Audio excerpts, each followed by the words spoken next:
大家好啊！今日會教大家進入 Chrome 線上應用程式商店。首先喺網址欄輸入 chrome.google.com，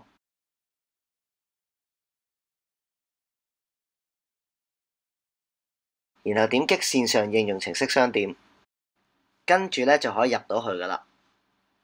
入到呢個界面咧，你會發覺同平時嘅 Apple Store 啊、Google Play 好似噶，咁其實個概念差唔多嘅啫。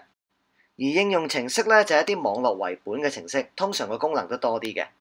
我建議大家咧親身上去睇下，因為唔睇咧係唔會知邊樣嘢最啱你噶。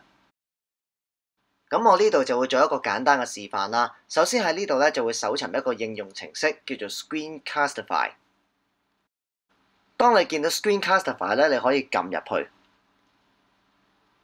入邊咧有好多關於呢個應用程式嘅簡介啦、截圖啦。咁其實同你平時嘅 App Store 差唔多。嗱，大家見到我呢度咧已經係已加到 Chrome 噶啦，即係話我已經安裝咗呢個應用程式咯。如果未安裝，你會見到藍色嘅，咁啊寫住加到 Chrome 啊。咁當你撳咗加到 Chrome 嘅時候，佢就變咗安裝咗落個Chrome 入邊啦。咁佢就會個圖示就會出現喺呢個網址嘅右手邊呢一欄度。嗱，呢個就係 Screencastify 啦。大家不妨親身上去 Chrome 嘅線上應用程式商店睇下有啲咩啱你哋啦。